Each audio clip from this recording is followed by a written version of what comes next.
శ్రీ మహాగణాధిపతయే నమః. ఐం మహాసరస్వత్యే నమః.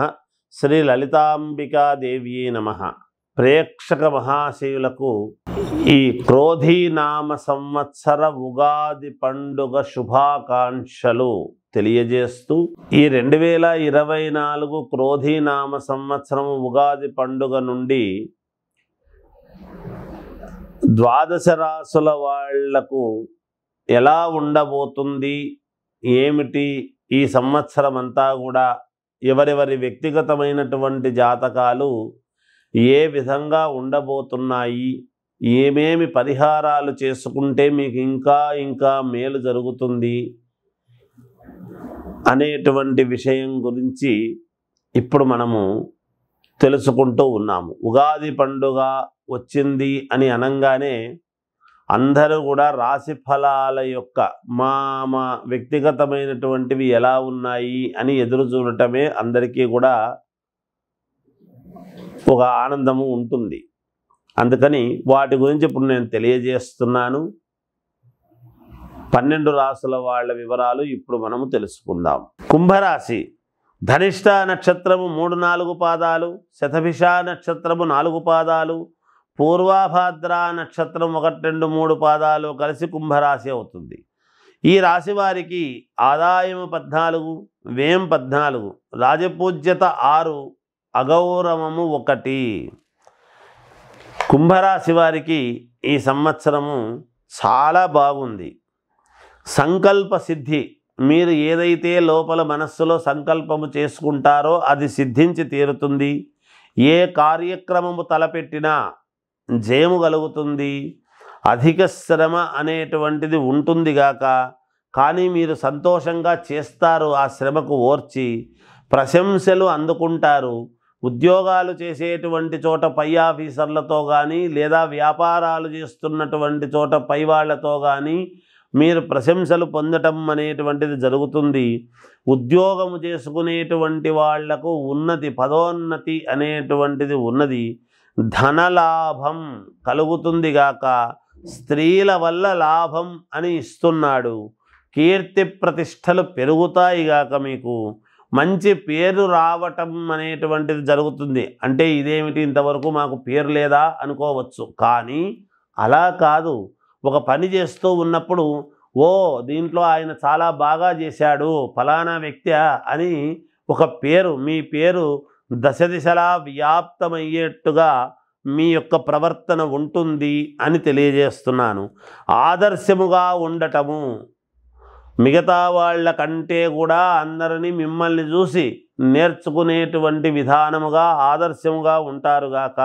బంధువుల ఆగమనం అనేటువంటిది సంతోషాన్ని మీకు కలిగిస్తుంది. విదేశీయానం, విదేశాలకు వెళ్ళాలి అనుకునేటువంటి వాళ్ళు తప్పకుండా వెళ్ళి తీరుతారుగాక. స్థానచలనం అనేటువంటిది ఉన్నది. ఐశ్వర్య ప్రాప్తి అంటే పిత్రార్జితము కానీ తల్లిదండ్రుల నుంచి కానీ రావాల్సింది కానీ లేదా భూలాభాలు కానీ భూమిని కొనడము కానీ భూ క్రయ విక్రయాలలో లాభాలు రావటము కానీ ఐశ్వర్య లాభం అనేటువంటిది ఉన్నది. భూలాభము కూడా ఉన్నది. కోర్టు వ్యవహారాలలో మీకే జయం, మీ వైపే జయం అనేటువంటిది ఉంటుంది కోర్టుపరమైనటువంటి వాటికి. ఇక విద్యార్థులకు చాలా మంచి అవకాశము.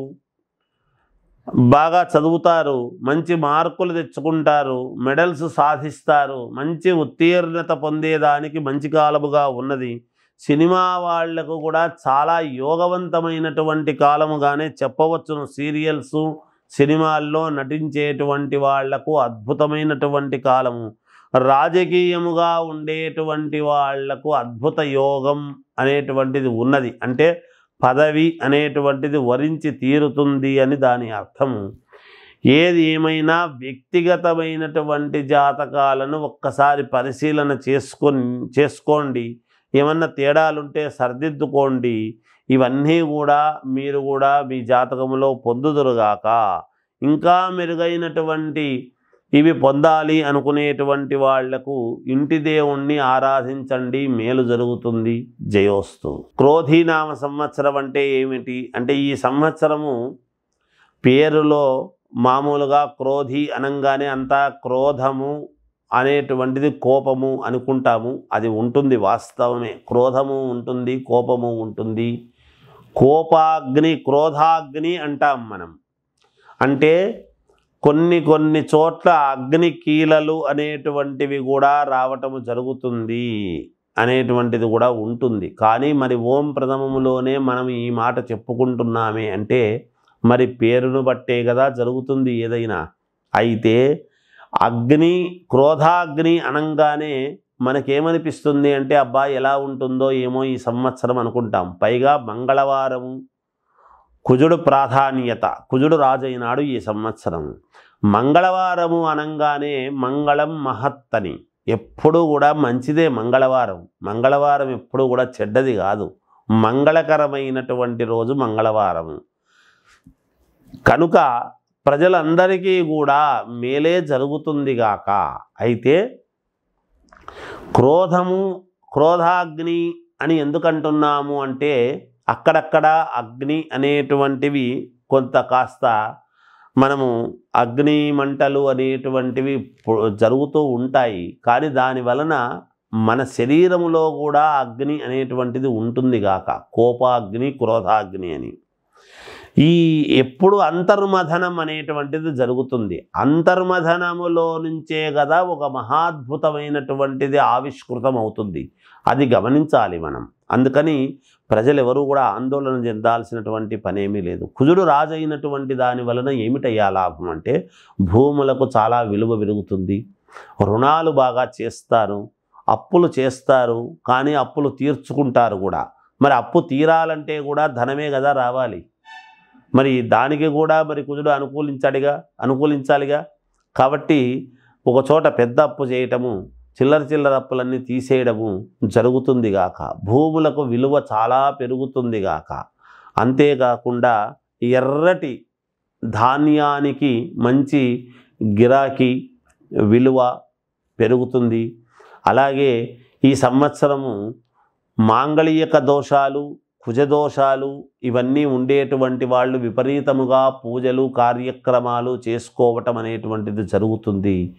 ఈ సంవత్సరము కుజుడికి ప్రాధాన్యత అంటే సుబ్రహ్మణ్యేశ్వర స్వామికి ప్రాధాన్యత అనేది మనము గమనించాలి.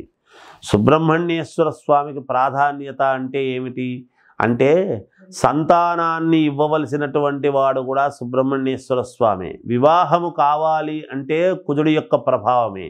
అందుకే వివాహాలు అనేటువంటివి ఇప్పుడు మామూలుగా మౌఢ్యమి అది ఉండేటువంటి దాని వలన ఇప్పుడు జరగవు, కానీ ఆగస్టు తర్వాత విపరీతమైనటువంటి పెళ్ళిళ్ళు జరుగుతాయి.